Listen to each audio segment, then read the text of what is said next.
Quand je parle d'écriture en temps réel, quand j'ai proposé ce terme-là, c'était parce que je faisais des workshops sur des stages d'écriture. Ok, donc les acteurs, ça c'est des acteurs qui bon, des workshops sur des stages d'écriture. Bon, donc les gens écrivaient sur une table, on s'asseyait autour d'une table, on écrivait. Après on a commencé à mettre en scène ce qu'ils écrivaient. Puis je leur ai dit, écoutez, plutôt que d'écrire autour d'une table,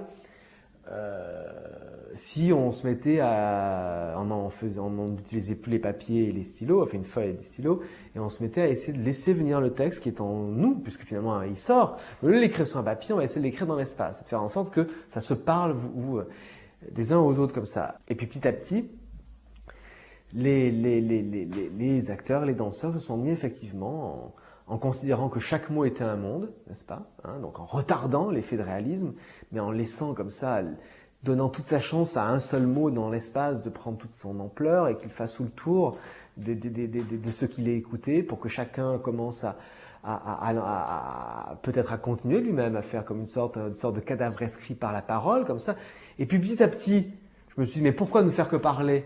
Pourquoi dans une écriture simplement au sens de l'écriture verbale? Pourquoi? Bon. Et donc c'est pour ça que j'ai commencé à faire entrer des danseurs. Et les danseurs nous ont aidés, enfin parce qu'ils étaient plus à l'aise. On a commencé moi à faire qui n'avaient pas fait de danse et qui ne voulaient pas faire de chorégraphie, qui ne voulaient pas avoir de danseurs qui allaient me faire justement de la danse, ou comme des acteurs qui m'auraient fait de l'improvisation très bien comme ça. Mais des gens qui soient capables de tout oublier, de désapprendre, et qu'on soit à une sorte de niveau zéro de l'écoute, mais en fait qui est le niveau 1000, hein, et qui permet d'un coup que le moindre mouvement, le moindre mot, la moindre façon de déplacer un objet dans l'espace commence à prendre une importance énorme. Dans l'intitulé de la colline, il n'y a pas écrit mise en scène et texte, Pascal Rambert, ou auteur, il y a écrit texte au pluriel, ce qui veut bien dire qu'il y a une sorte de variété de façon d'écrire à l'intérieur de ce que j'ai fait. Il y a déplacement au pluriel, qui est une façon d'agacer un peu tout le monde avec l'idée que les metteurs en scène font de la mise en scène et ont des noms aussi grands que les auteurs sur les affiches, etc. Donc c'est aussi une façon de dire que, attends, on déplace, mais on déplace aussi le sens.